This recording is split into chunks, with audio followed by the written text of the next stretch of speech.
Assalamu alaikum wa rahmatullahi wa barakatuh, my dear students. Today we will learn about the revelation of the Messenger Muhammad, peace be upon him. Let's get started. Learning objectives. The Prophet Muhammad, peace be upon him, was born an orphan as his father, Abdullah bin Abdul Muttalib, had passed away while he was still in his mother's womb. His mother, Mina bint Wahab, passed away when he was 6. He was then cared by his grandfather, Abdul Muttalib, who passed away when the Prophet was 8 years old. His uncle Abu Talib then took responsibility for looking after the Prophet, peace be upon him. The Prophet, peace be upon him, grew up under the care of his uncle, who was known for his excellent character among the people, who was truthful and trustworthy in all his dealings and never told lies. He was also entrusted with the people's wealth. They would deposit their belongings with him when they intended to travel. The Prophet would safeguard their possessions and return them safely when they requested them. This earned him the title of As-Siddiq, the meaning the truthful, and Al-Amin, which means the trustworthy. The Prophet, peace be upon him, worked as a shepherd, tending to sheep.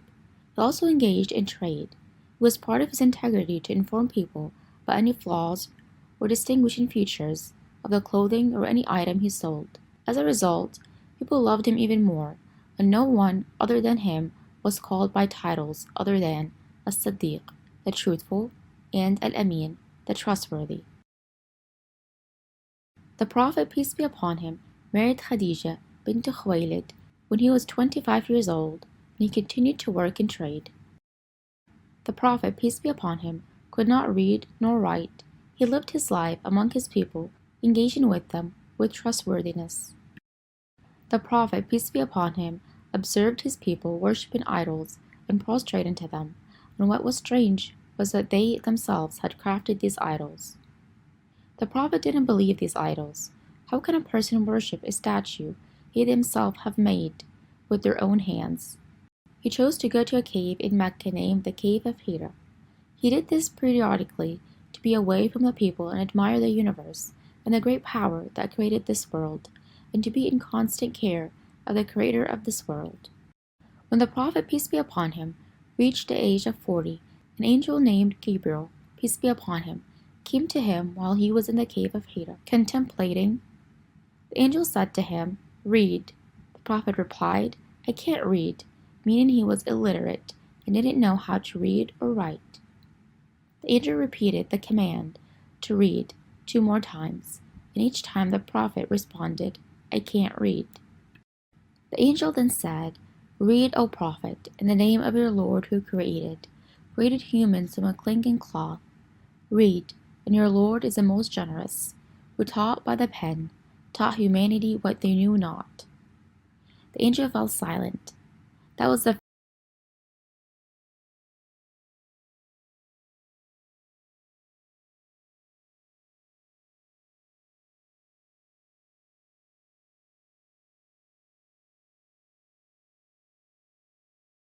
In conclusion, my friends, we have learned about the life of the Prophet, peace be upon him, before the revelation.